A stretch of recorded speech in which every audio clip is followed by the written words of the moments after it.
don't underestimate your own power to think for yourself. For goodness sake. I mean, we can't just hand this all over, especially in today's world, to these politicians who are sometimes seem to be fighting a different fight than you and I are.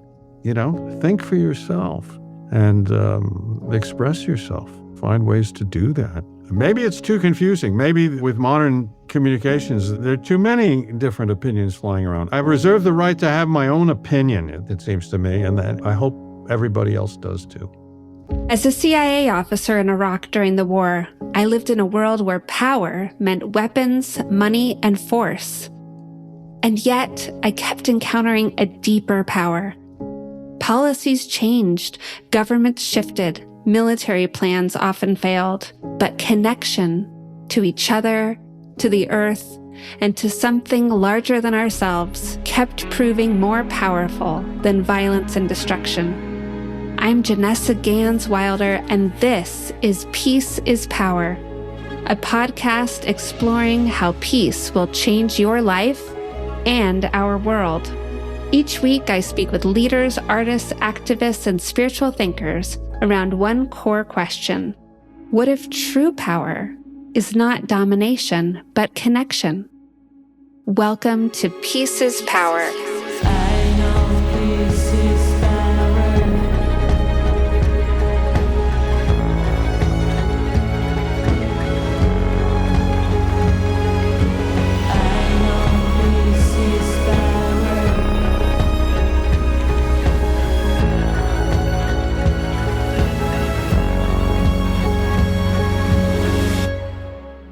My guest today is John Negroponte, who served for more than 4 decades in the U.S. Foreign Service, including as U.S. Ambassador to Iraq, U.S. Ambassador to the United Nations, and as the first Director of National Intelligence. This conversation is especially meaningful to me because I served under Ambassador Negroponte in Baghdad during the Iraq War. And one of the things I remember most was how steady and unflappable he was even in the middle of crises. He had a way of keeping perspective and widening the frame no matter what. That's very much the spirit he brings to this conversation. He sees this as an uncertain time, but not an unprecedented one. Drawing on history, he believes we've lived through dark periods before, and that the U.S. will likely find its footing again. I'll say at the outset that I don't fully agree. I think we may be living through something more destabilizing than he does. But this doesn't make me pessimistic. I think hard times can force our growth, and that periods of upheaval open the door to deeper change. In this conversation, we talk about war, diplomacy, the United Nations, civil society, the role of everyday citizens, and what peace requires in a world shaped so often by force.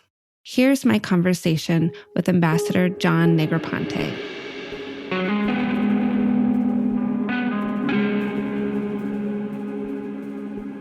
Ambassador Negroponte, welcome. Thank you very much. It's an honor to have you. It's good to see you. So since I've had the privilege of serving under you in Baghdad, this conversation feels very meaningful to me. And I want to start with a distinct memory of you when you were the ambassador to Iraq and I was your note taker for a meeting with an Iraqi minister, because the meeting was going to be in French, which I speak. And this memory is of this minister, this short, squat woman, and you in the other chair, tall, and she was so on fire and impassioned and fiery discussing the issue that we were discussing that day. And you were tall, cool, calm, and collected. And you were taking it all in, but you were just completely unruffled. And I saw this quality in you again and again, even in crisis situations. And I just wanted to understand, it seemed like this ability to separate reaction from response, and I wanted to know where that quality came from. Well, by the time we worked together, when I was ambassador in Iraq, I was over 65 years old. I don't remember exactly what age I was, but I entered the Foreign Service when I was 21 years old. So in the end, I had 44 years experience. Well, I'd seen the movie many times before, and it was a matter of experience. I was just like everybody else at the beginning, was nervous, was afraid of making mistakes. I couldn't speak publicly as well as I did towards the end. So I think experience is probably the most important factor. It's nothing that I believe was innate in me. I think it was practice. Looking out at the state of our world right now, Ambassador, do you still feel that same level-headedness, that same coolness? Or, people are talking about these are unprecedented times and everyone's got their hair on fire. If this were a meeting and the state of the world were opposite you, how would you be reacting? How would you be responding? Well, people have had their hair on fire before. I came over here as an infant with my parents just at the beginning of World War II. Literally, the war had been going on for about 3 weeks. Those were dark times. Nobody knew where the world was headed then, believe me. And we've been through crises throughout the time of our history and history before that. So while it's difficult as you go through it, and, you always worry whether this may be some kind of apocalyptic moment, usually we come out at the other end.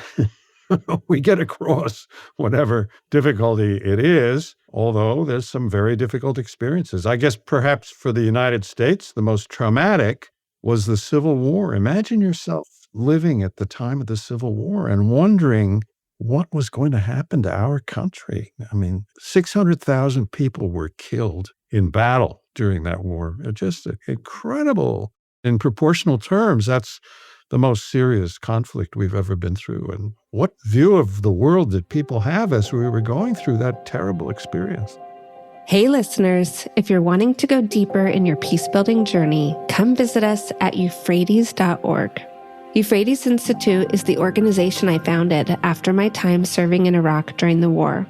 We offer courses, resources, and a global community of peace builders from more than 60 countries who are learning how to practice peace within and without.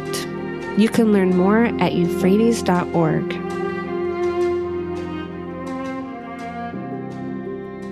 So you really are able to maintain that level of detachment or distance. Do you tend to put things in that larger scope of history?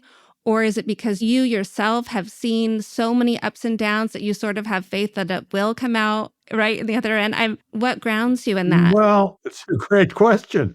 I think it's a combination of these things.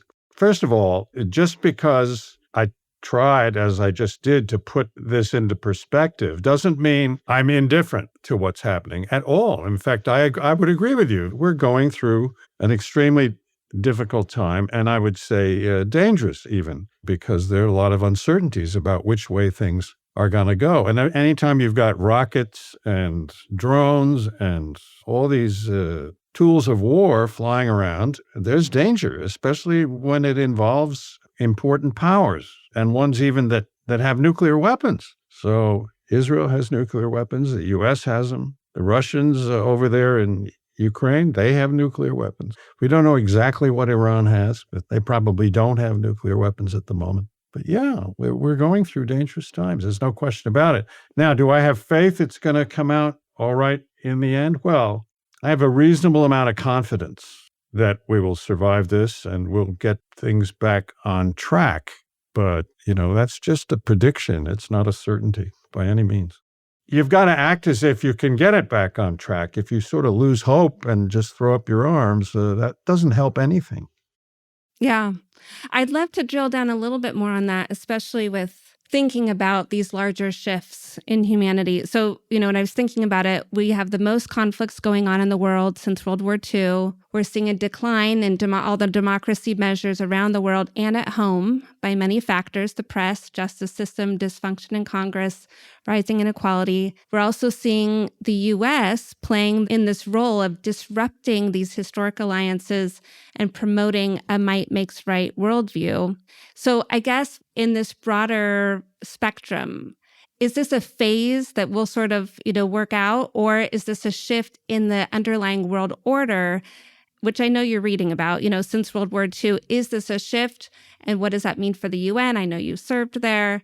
Help us put this into context of what we're seeing, a temporary blip or like a fundamental shift of the world order. Wonderful question. And I'm going to give you an answer. And this isn't a cop-out, but I think to some extent, it depends. Right now, we're experiencing, I think, an attempt by our current president to sort of change the world order. I mean, I think that's what he's trying to do.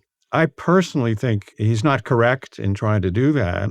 And I believe, just in political terms, that he's not going to succeed because I think he's going to be beaten the way he should be beaten and the way those ideas should be defeated, which is at the polls. So I think a very important thing to watch is what happens in the midterm elections. It doesn't look like it's going very well for him at the moment, but I don't know. We'll have to wait and see what actually happens. But it's in our hands. It's not out of the control of the American people to help decide what the answer to your question is going to be. Well, not necessarily, because it may be that these alliances, there's already mistrust that's been sowed. Carney's talking about remaking the world order and what is a different way forward for middle powers. So they're talking about it. I don't know whether they can achieve it. I could see why they would do it. I mean, why wouldn't Canada be tempted to try something else given the insults to which they've been subjected when a president comes in and says, well, you'd be a great 51st state kind of statement and stuff like that. Very disrespectful of their identity and their sovereignty. And also, these are terrific allies. The Canadians have been by our side just about every step of the way. So right now, I think people are wondering what is going to happen to the world order. What I'm doing is venturing a modest prediction, which is that try as he might, I do not believe the president will succeed in changing it. And we will, once he has left office, which he will do at the end of these 4 years, we will revert a little bit back to type.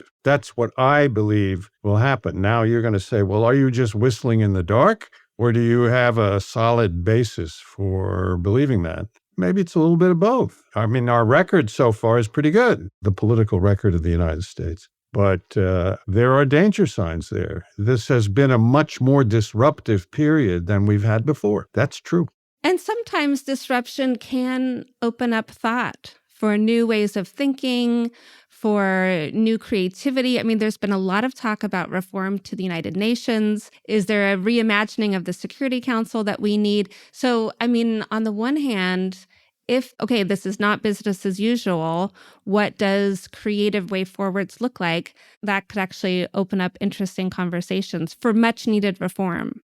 Well, on the UN, I mean, two things about it. First of all, I'm a great supporter. I was ambassador to the United Nations. I've studied the history of that institution, and I worked in it. I worked on the Security Council as the U.S. representative. I was there for, I guess, almost 3 years.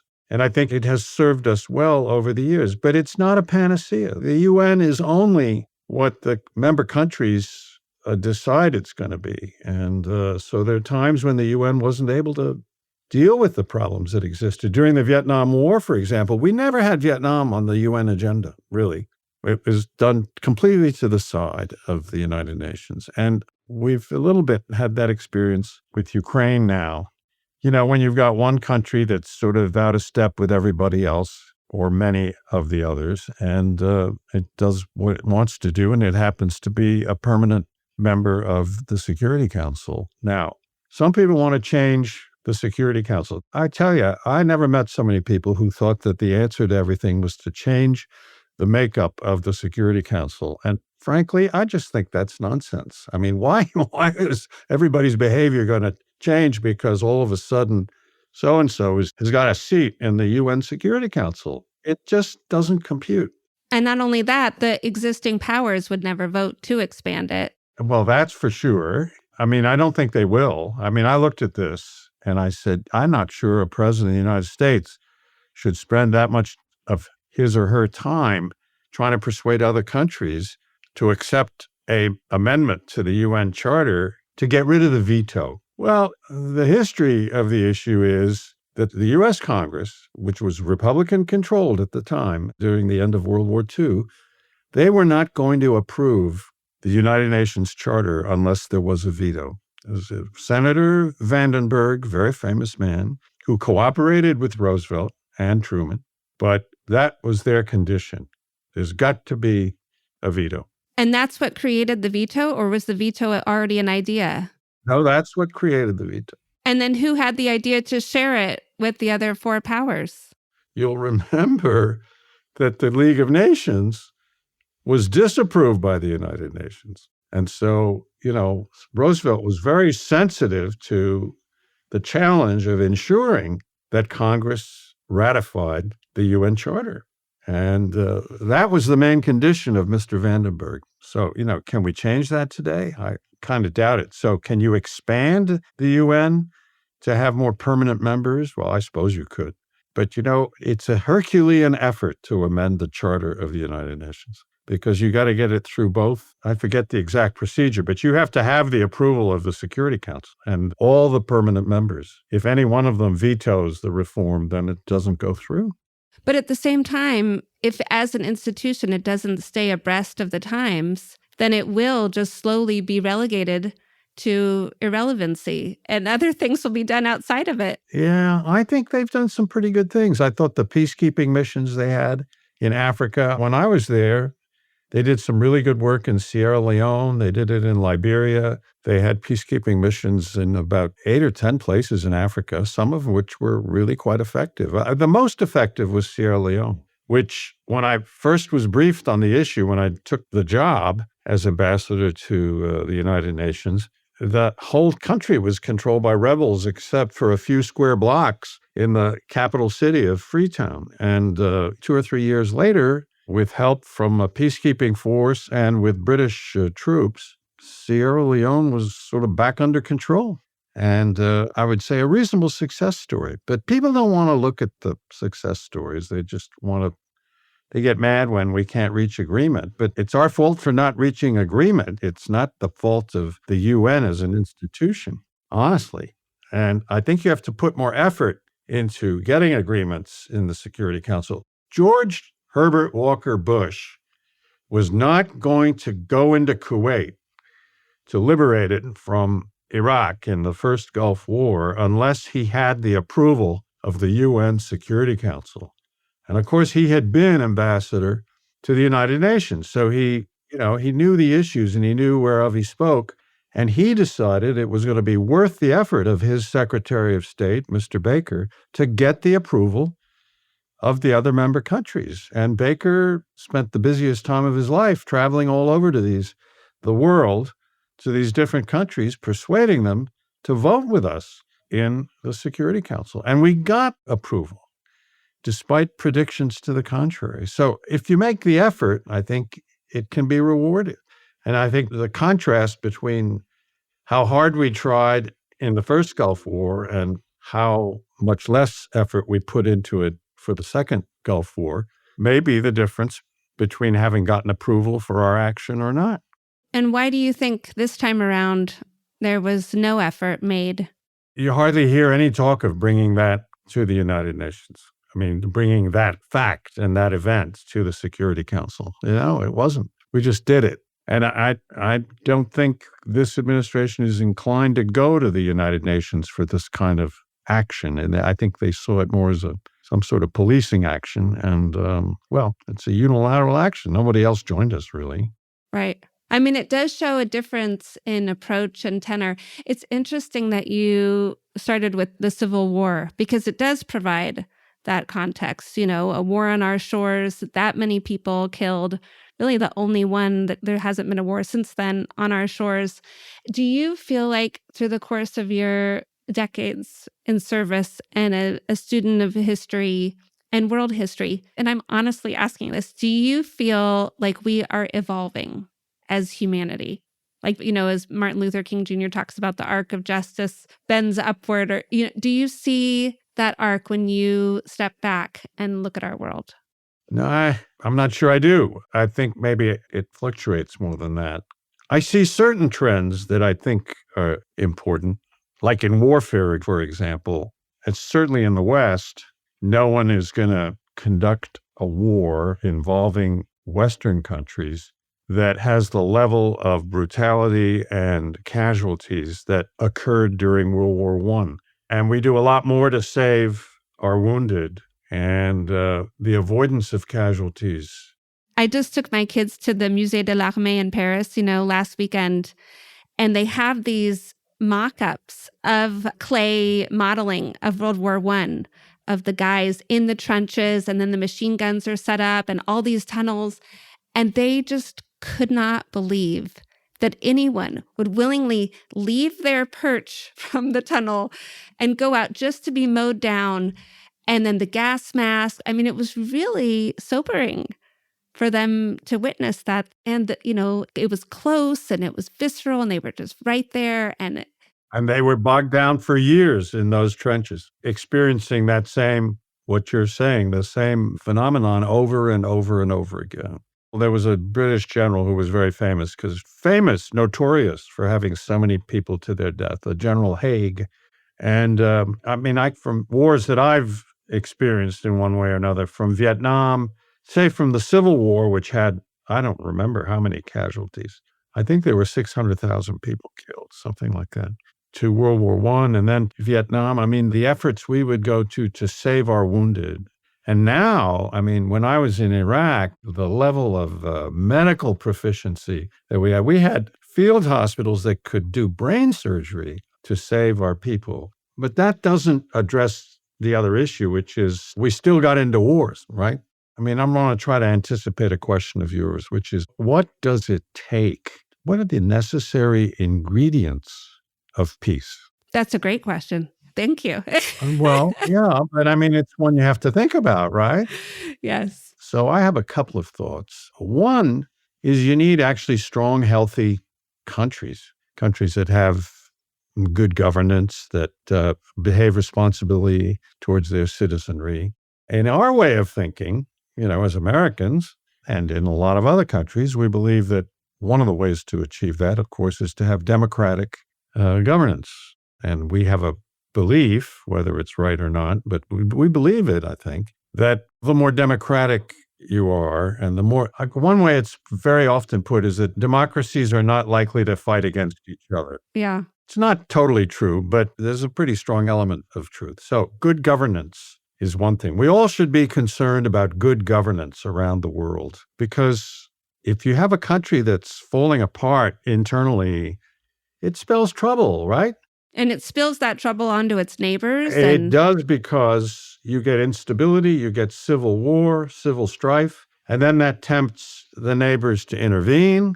And then before you know it, you've got countries fighting against each other. And we see that quite often. So I think domestic stability is very important. The second element that I would put is, and I think this is important and will continue to be important, is to have sort of healthy regional institutions. You can't put all your eggs in the UN basket. I think you need organization and cooperation at a regional as well as international level. It's interesting, again, because I went back and read the history of the creation of the UN.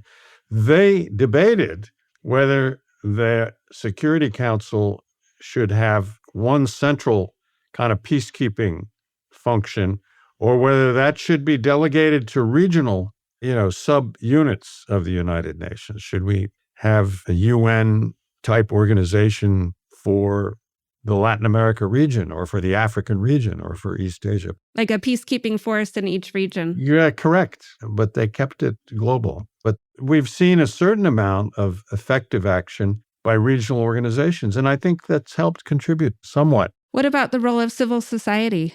Well, that's the other element. But it's going to have more difficulty if there's poor governance.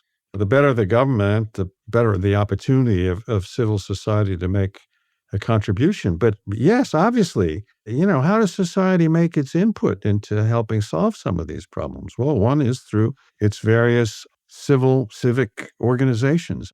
An interesting way to measure it is when a country slips from democracy, or at least some of the trappings of democracy, to dictatorship, their first enemies and the organizations that they take on are these organizations of civil society. I watched it in Nicaragua. That's right. When the Sandinistas took over, all of a sudden, the Rotary clubs, the Lions, all these people, they started being repressed by the central government. And because it had to do with freedom of association and your ability to express your views and advocate solutions for your society and for your governments. And same in Iraq. They were trying to put them on a registry, and they had to file, and they scrutinized their budgets. And NGOs were sort of by definition an enemy. Yeah, because they didn't do the exact bidding of the government. But, democracy is a little bit sloppy. But it's healthy, too. If people feel they can go to their own civic organization to meet other people and talk about what's happening, that's important. But I watch these civic organizations struggle in various parts of the world. And, if you want to find them a Lions Club or a Elks Club or whoever in the People's Republic of China, good luck. I don't think you'll find them. I wanted to share another memory I have of you, if you don't mind. And it kind of goes back to what you said earlier about how do we get into wars to begin with. And to me, those conflicts affect real people. And I know you'll remember that one of our Iraqi Foreign Service nationals in the embassy was killed, Riyadh. I don't know if you remember his perfect British accent. Every morning we'd come in and he'd say, "Top of the morning, cheerio." He sounded like Mary Poppins, but he left behind a young widow and several daughters. And as an Iraqi, there was no formal, compensation or insurance or acknowledgement he was an Iraqi citizen. And we raised funds to support the family. And I learned later that you contributed a significant amount, and that also you made possible what was such a special memorial service to honor him. And the widow was there. And yeah, it just meant a lot. And I think, I bring this up because we talk about, and maybe even increasingly now in the era of drones, that this war and conflict and international relations can feel abstract and impersonal. But at the end of the day, what really struck me is that it's real people and real relationships. And even now, 20 years later, what I take away from my Iraq experience is not this particular policy or this military campaign. It is the relationships and the connections with people, whether that was in the government or on the Iraqi side, that those have endured, and the meaning that I took away from those.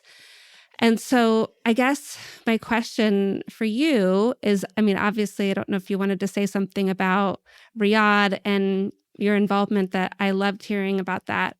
But was there a time when it was the human connection between you and the person on the other side that made a difference, and that, was more enduring and more powerful than a particular policy or, something that you were handing down, but was it the relationship that made the difference?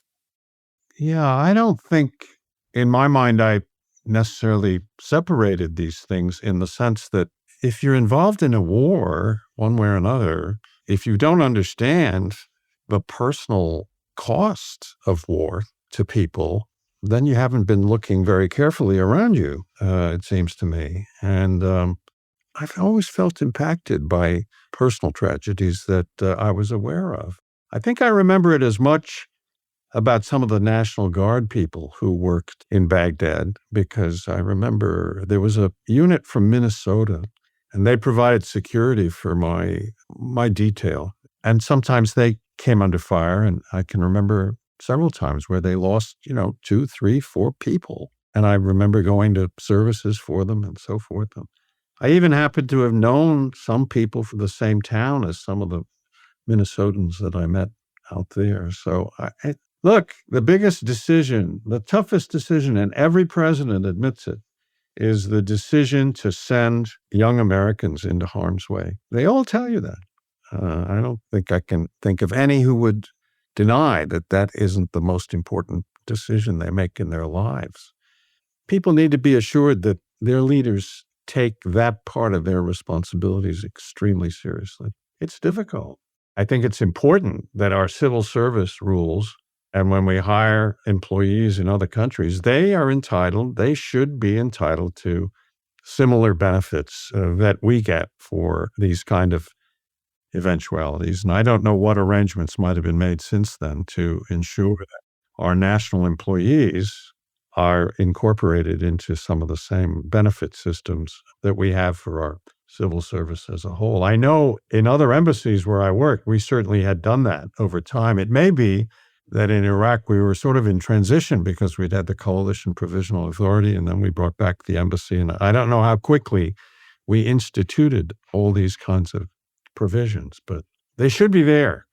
I think we have an obligation to people whom we hire to provide at least minimal, more than minimal benefits of that nature. And I was grateful that you took that on, Ambassador, because the difference between when one of our folks in our office was injured, Christy, and the deluge of calls I got from Iraqis who were so concerned. And, they immediately showed up at the U.S. Institute of Peace House there in Baghdad, and they brought her food, and they were just so solicitous of her care. And then, here's Riyadh, who was killed, and to not be able to offer any kind of official recognition from the government or compensation, or I was grateful that people like our office and you stepped up to do that in the absence of the government, because we were all on the same team. We were all making the same sacrifices and enduring the same threats. And it just felt like one of our teammates. And we needed to honor that. We did. And we need to have the same spirit towards those people as we have towards our own veterans, for example. Look at the struggle and how long it took to get the kind of recognition and benefits for veterans in our society as we have now compared to, say, 100 years ago. And then, look at all the people who fought, go back to the Civil War, all the people who fought in that war. I mean, incredible. So I'd love to ask, as a diplomat, one of the qualities or skills, you're dealing with people from the other side. And how did you go about creating trust? Trust is thrown about so much right now. I think it was Gandhi's successor, Vinoba Bhave, said, wars are built from fear. Peace begins with trust. And I feel like as a diplomat, you were the pointy edge of the spear on that, in engaging with another country, with the other side, and starting to cultivate that trust. How did you personally go about doing that?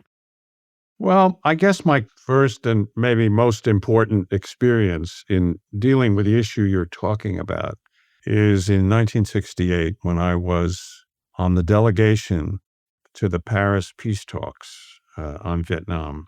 And I was the liaison officer with the North Vietnamese delegation. And so not long after we got to Paris, I remember exchanging visits with my North Vietnamese counterpart. He would come to visit us in our hotel. We were all staying in the Crillon Hotel in Paris, which is right near the American Embassy. And where actually Woodrow Wilson and his delegation, some decades earlier, had also been situated, because the American Embassy was then also right next. Convenient. And then I would go out to the Communist Party of France headquarters, which had provided lodging for the North Vietnamese delegation, and see them out there. So we got to know each other. And I personally had no difficulty dealing with any Vietnamese. I mean, I'd studied the language. I spoke it not that well, but I'd studied it for 44 weeks before I went out to Vietnam. And I like Vietnamese people. And I didn't see that much difference between the Northerners and the Southerners. Of course, they had their social differences and all. But so, yeah, we worked together at that level, helping set up the plenary talks and the secret talks. We had to set up secret talks also. And Mr. Harriman, Secretary Vance, we had two leaders to our delegation, Governor Averell Harriman and Secretary, he was the Deputy Secretary of Defense at the time, Cyrus Vance. And Harriman was convinced that the way to get to meaningful talks was to have really secret talks with a very small number of people. And so with a CIA agent who will go by the name of Jacques. I won't say his last name. Anyway, Jacques and I went out and we went all around the circumference of Paris looking for a good safe house where we could hold meetings. And I had this obsession with finding a house where you could have a 2-car garage where if the delegation came, they could drive right into the garage. We could shut the doors and they could get into the house from inside. And so Jacques and I finally found a place. And we had these meetings, and that's the way it started. And we had 2, 3, 4-hour discussions in secret with maybe about 6 or 7 people on each side of the table. And we used those meetings as sort of confidence-building measures. But what made you effective in building that confidence in building that trust between the two sides? How did you bring that? I don't know whether you bring it or whether people can tell from the way you approach your work whether you're being serious and professional and that you really want to do what you can to contribute to the success of the talks. That doesn't mean necessarily preemptively giving up our position on this, that, or the other question. But sometimes I think you can tell from the demeanor and the behavior of people whether they're really trying to move things forward or whether they're just stalling, for example. So you got to learn about human behavior and behaviors in those kinds of situations. But believe me, by the end of the Paris peace talks, we all knew each other pretty damn well, whether we reached agreement or not. All those hours in the safe house. Yeah. Yeah, but all those hours in our safe house, their safe house, and the plenary sessions, we knew each other, no question. And we were not unfriendly with each other. We may have had frustrations, and we may not always have been happy with what we were hearing or living through, but that's what diplomacy is about. You got to be professional about it, and I think we were. We were on both sides. Le Duc Tho was the leader of the North Vietnamese delegation, and he was a member of the Politburo, and he's a man who'd been in the trenches for years, and he was a strong party leader. And then his number 2 was a career diplomat. He was the foreign minister, and he'd been in the foreign ministry for years and years and years. So we had both a Paul, a guy who was basically a party member, high-level communist official, and we had a guy who knew something about diplomacy. Is there someone that you could imagine refusing to meet if you were still a diplomat, and someone, is anyone beyond the pale, or could you see as a diplomat that your role is to engage and? Well, that's why you have such a thing as instructions. These are not rules you make up yourself. If the U.S. government doesn't want to deal with some party or group or faction, you'll know about it and you won't violate the government's policy. I remember Andy Young, the late Ambassador Andrew Young, who was, Jimmy Carter's ambassador to the United Nations. He met with the Palestinian delegation in New York back in the 1970s without Jimmy Carter's permission, at a time that the Palestinians were still sort of in the penalty box, right, as far as we were concerned. And that ultimately led to his resignation. Wow. There are rules. You don't go around and arrogate these things to yourself. If it's a serious matter, you can be sure somebody above you has thought about it and probably created a rule that you have to observe. I think countries expect you to carry out your government's instructions. They know you're acting on the government's behalf. They don't care that much about your personal opinion. They want to know if you're accurately and faithfully representing your government. So that is the key role of diplomacy. Do you feel like at the moment it's being sidelined in favor of other, more of a stick approach rather than a carrot, or less on the engagement side? And what would it take to resurrect it, if so? Well, that's a great question. If you could get some of these things going, the president has created this board of peace. I don't know where that's going to go. If he has in mind substituting for the Security Council, I think he has another thought coming, really. I don't think that's going to necessarily accomplish that. I think people who join it now are doing it probably the countries that have joined are probably just trying to please Mr. Trump. But, we could get some serious conversation going at some point. That's not out of the question. You could certainly see something to try and improve the situation in Gaza and in the Israeli-Palestinian relationship. I hope we don't give up on that. I thought our position on a Palestinian, I was present when we voted. In fact, I was one of the drafters of a resolution that recognized the vision of a Palestinian state living at peace with its neighbor Israel. When was that? It's must be around 2002, maybe. Resolution 1397, I'm pretty sure. The UN Security Council resolution. And I called up Colin Powell at 11 o'clock at night. I said, the Arab group has asked me if I would accept that language in the preamble. And if we do, then we can pass this resolution. And Powell said, well, call David Satterfield. David was the assistant secretary for... I remember him from Iraq. Yeah. Hey, call Satterfield, and if he agrees, you go ahead and vote for it.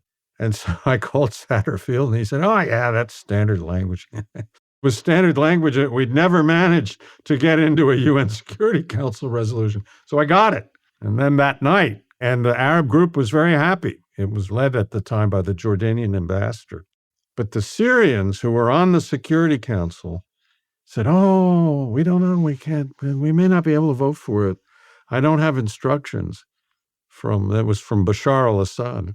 I'll have to wait till tomorrow morning. So we were all very disappointed that we couldn't pass it that night. But we went back to the Security Council that morning around 9 o'clock, sat around the Security Council table, and guess what? The Syrian seat was empty. He couldn't get instructions or something. But anyway, they just so the vote was whatever it was, 14-0 with one abstention. They left their seat empty. I don't know what problem they had with it. I've taken it for granted that recognition of the Palestinian right to exist as a state was something that every Arab state took for granted. But we got it through.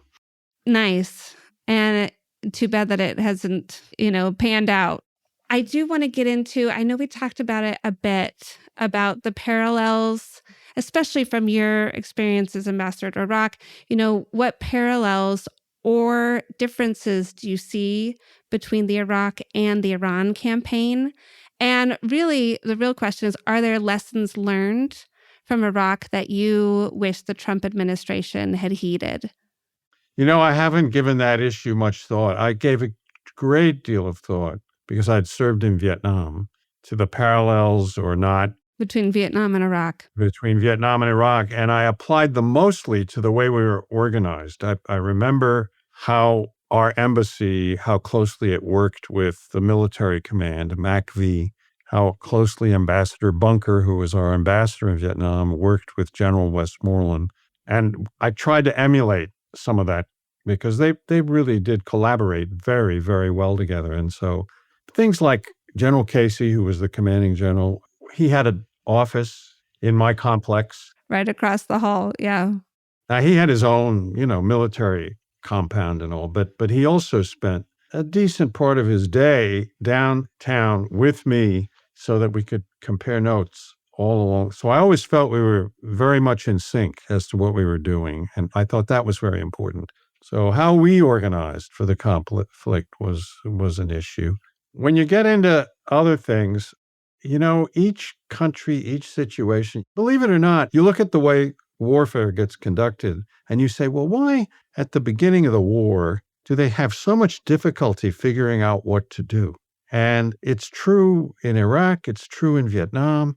And it turns out that every single conflict is unique enough that you start out on a learning curve. The war games don't always simulate what's going to happen. Yeah, that's exactly right. And so, lo and behold, usually towards the end of these conflicts, you pretty much know what you're doing and you're more effective.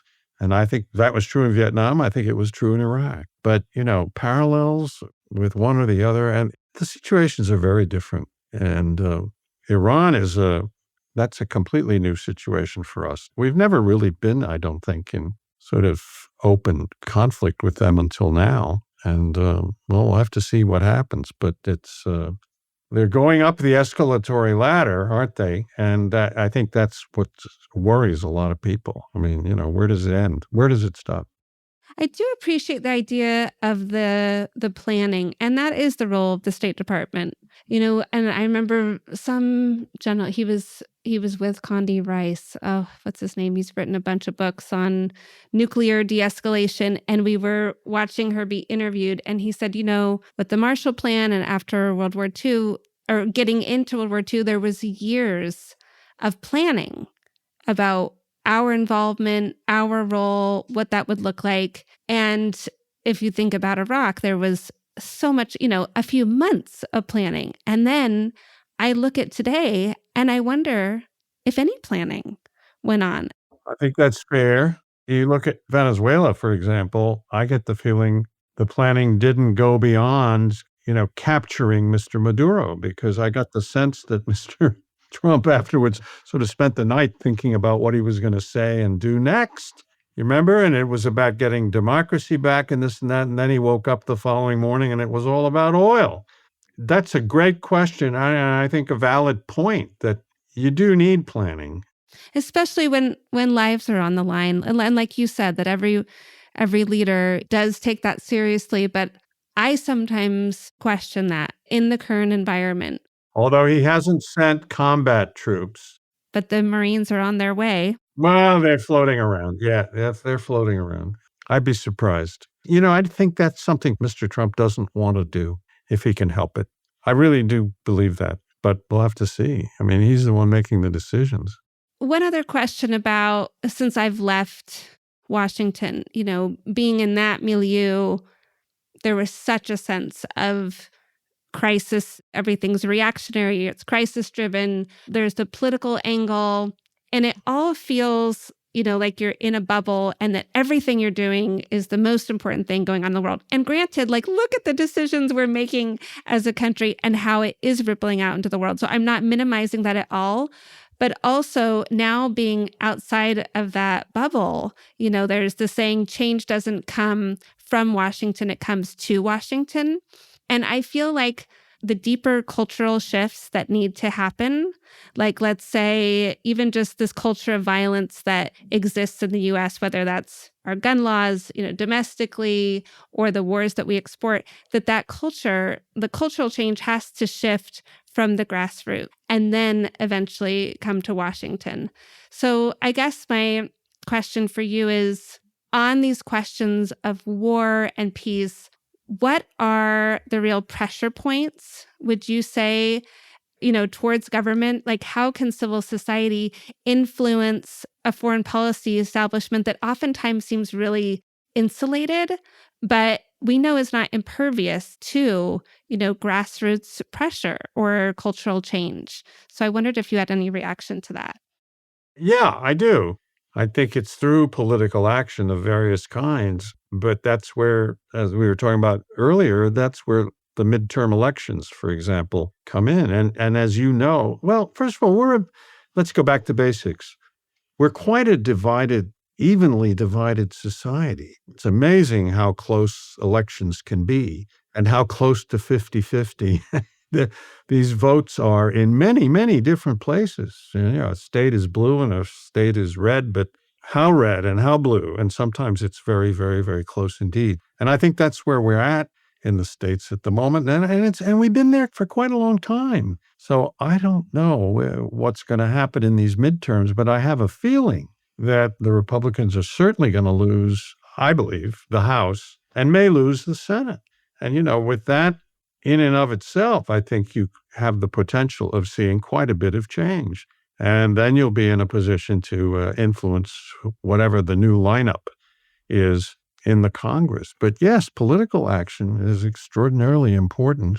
And other than voting, what would you say? I mean, what do you think about marches and protests or lobbying or pressure on your representatives? I mean, it's hard to just tell people, oh, let's just vote every couple of years, and that's the extent.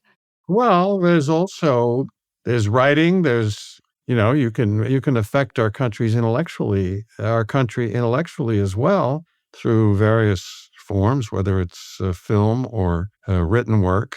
gosh knows, this country is very, people express themselves a lot. And why not? Have at it in whatever way you know how to do, it seems to me. The pity would be if people started losing interest in these questions and just let just things happen. The apathy is maybe a much greater danger than Apathy is dangerous. It's a danger. and numbness too, and distraction, especially with media now and our phones, and people are so inundated with information and entertainment that they are taking less of an interest, or they feel it's either they're overwhelmed and or they feel powerless. And so how can the average person feel that they're making a difference? This is not a complete answer, but don't underestimate your own power to think for yourself, for goodness sake. I mean, we can't just hand this all over, especially in today's world, to these politicians who are sometimes seem to be fighting a different fight than you and I are. Think for yourself and express yourself. Find ways to do that. I mean, there still are people who do that.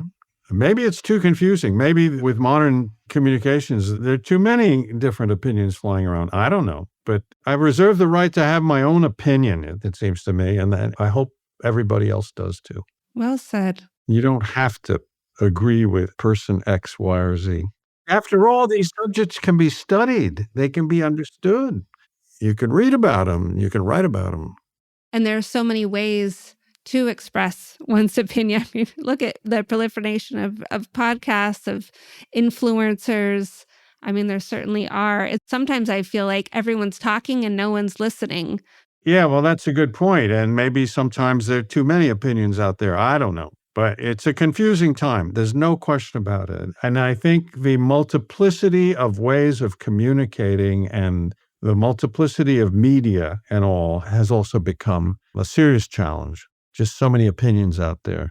But what you just said about think for yourself, don't abdicate either your responsibility or your voice. Well, you're a citizen. You know how to read and write, and you went to high school at least.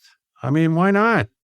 I've got to ask you these two because these are my favorite, but it really is, and I'm really interested in your opinion because I know that traditionally, the U.S. foreign policy is the U.S. here, our national interests, and you as a diplomat, we're furthering national interests, and then there's the world out there. But the world has changed, as we know, with globalization and this interdependence that we're seeing, that really, where now do you draw the line between our interests and their interests? But it really is, it may be a different even language, mutuality of interest, shared interests. But what does that look like for you? Has it changed the meaning of national interest? And when will institutions, if ever, catch up to that reality of a globalized, interconnected, interdependent world?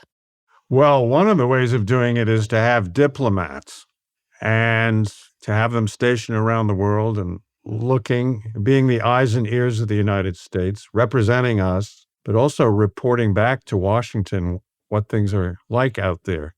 And I don't know how much respect or attention Mr. Trump has really given to diplomatic efforts.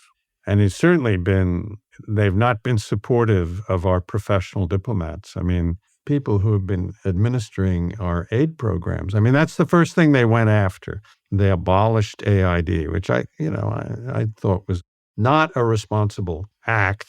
And I think I know what prompted it. There's this myth out there amongst people who don't know better that somehow our foreign aid program absorbs 20 or 30% of the U.S. national product. I mean, they were just convinced.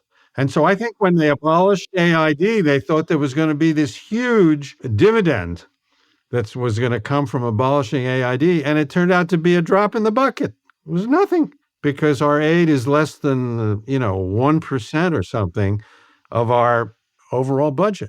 It was really very unfortunate that people felt that way. But as a result, a whole agency basically got eliminated. And they're going after the career foreign service in the same way. Lots of people have quit because well, they don't appoint any career people anymore, hardly any, to become ambassadors. Well, why could, you did all your study, you went and got a master's degree, you managed to pass the Foreign Service exam, and then you're told, sorry, the top positions in our department will probably not be available to you just because you're a Foreign Service officer. Now, that's really unfair. It's wrong. And Ambassador, how do those steps and those measures come back to, yes, it's aid towards other countries, but how does taking an approach like that come back to affect the U.S.? Well, I mean, you lose friends, for one. It's not a good way to make friends and influence people, cut off the aid programs, especially when you cut programs that are helping countries that are suffering real challenges, starvation, displacement of people, internal refugees. Or even potential extremists. You cut aid to that, and then they're going to get aid from other places, less savory countries. Yeah. Or none at all, which is even worse. And then the people just suffer. And then cutting aid to the United Nations. I mean, it's ludicrous. The United Nations budget is, again, a drop in the bucket compared to, any budgets that we have. I mean, we gave, I think, a total of $8 billion to peacekeeping efforts and something like that.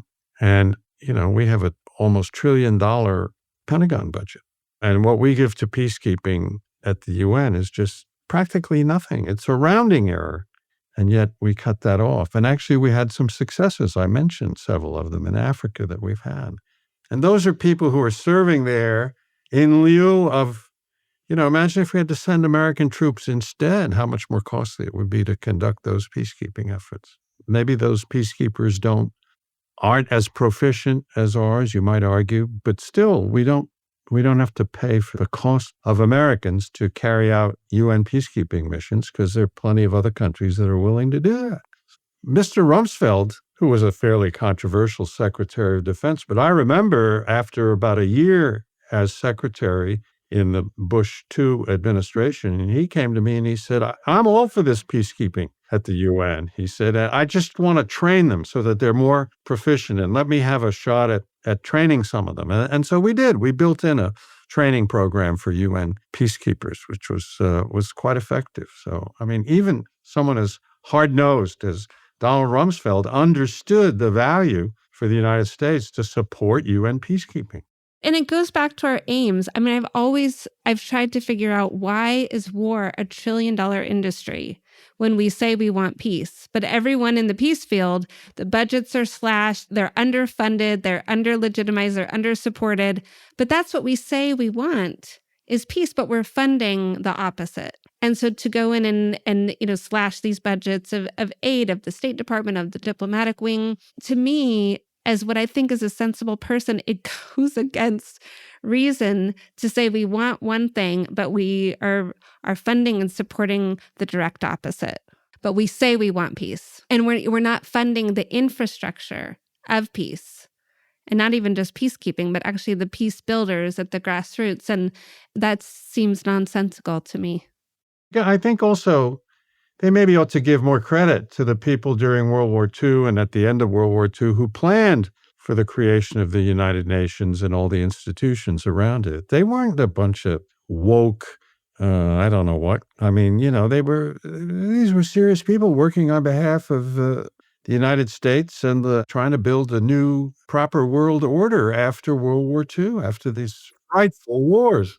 And in a way, it was sort of prescient, their move, because that was before the world did really become globalized and interconnected financially and all the ways that we are. And so, but it sort of set in place a mechanism or a structure that could deal effectively in today's world, which is very different. Yeah, there are a few other pieces were built later and attached to the system, but I like the trading, the GATT and then the World Trade Organization and so forth. And even EU becoming the EU. I mean, it's just fascinating how much more integration. But, you can get some Americans going on this very subject, the EU or the WTO, and they don't necessarily like them.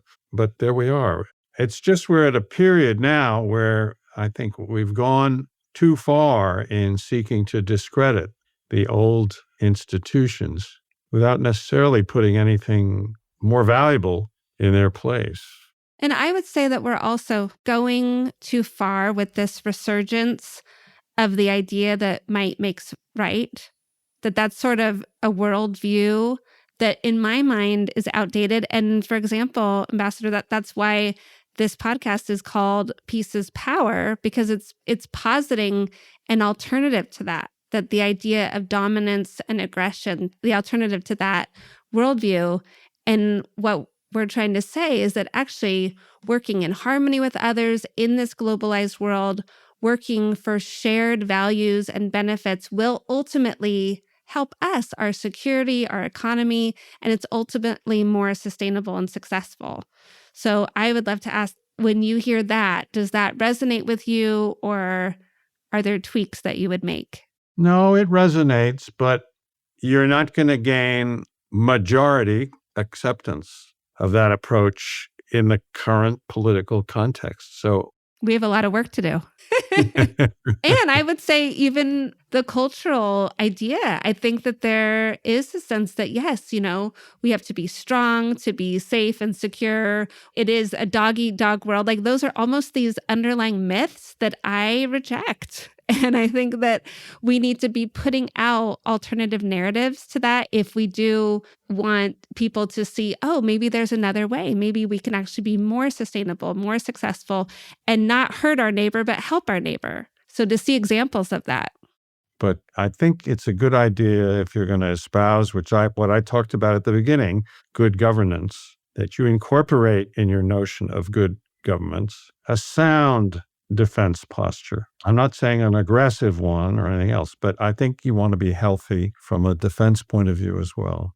I mean, look at a country like Switzerland. No one thinks of Switzerland as a bellicose country, and it's not. But look at the effort they devoted in order to protect their neutrality during World War II, the effort they devoted to strengthening their own defenses so that if Germany were ever to try to invade them, the Germans would really pay a price. And if you ever look at Swiss defenses, well, I would say for a country its size, they're quite formidable, but they're truly defensive. And, they have tank traps all over the country. They have all sorts of things. They have little places inside mountains from which jet aircraft can take off. I mean, if you look at the whole thing, they've put a lot of thought into how to defend themselves. And I'm not saying that dominates their budget or anything, but it's an important factor. So.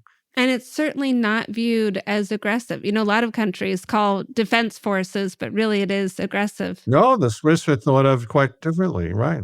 It's where the Red Cross was founded and so on and so forth. They've somehow gotten that balance right. Yeah. Okay, my final question. Are you ready? I was waiting for the final question. It's very simple, but kind of not. What does peace mean to you? Well, I think peace to me means when the countries of the world live in harmony with each other and do not have to worry about the imminent or immediate threat of some kind of aggressive behavior from one neighbor or another. And that efforts are continuously made to maintain international mechanisms that contribute towards the maintenance of peace. How about that? Thank you so much. I actually was asked recently, and I'm like, gosh, I don't even know how I would put it into words. And I've been trying to think about that. That's really at the core of this. What do we even mean? What is the goal? And then how do we get there? Yeah. And the word respect has to come into it too. That these countries have to respect each other and their right to exist. It's a little message for Israel and Iran. I know I took so much of your time, Ambassador, but this was so helpful and a nice chance for me to ask you these questions I've long wanted to ask you. And I really appreciate you taking the time on a whole bevy of subjects that we covered. Thank you so much.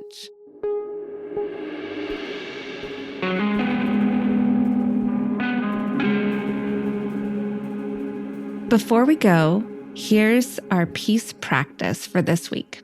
I hope you can open Google Maps and find your little blue dot on there, then keep zooming out past your street, your city, your country, until you can see the whole earth. And we see there that it's one world, one tiny shared blue planet floating in space. Then zoom back in, not to home, but somewhere foreign to you. I want you to find a river in another country, one you've never thought much about. You might want to look up a photo of it, learn one fact about it. And as we do, we can remember that all the rivers of the earth are connected, just as our water is connected. Our peace practice today is the gift of attention that can turn a distant place into part of the same living whole. Join me next time on Peace is Power. Thank you so much for listening. If this show speaks to you, please follow it. Leave a review on Apple Podcasts, Spotify, or wherever you get your podcasts, and share it with someone who needs to hear it. Every follow, review, and share helps more people discover the show and helps spread the power of peace a little further.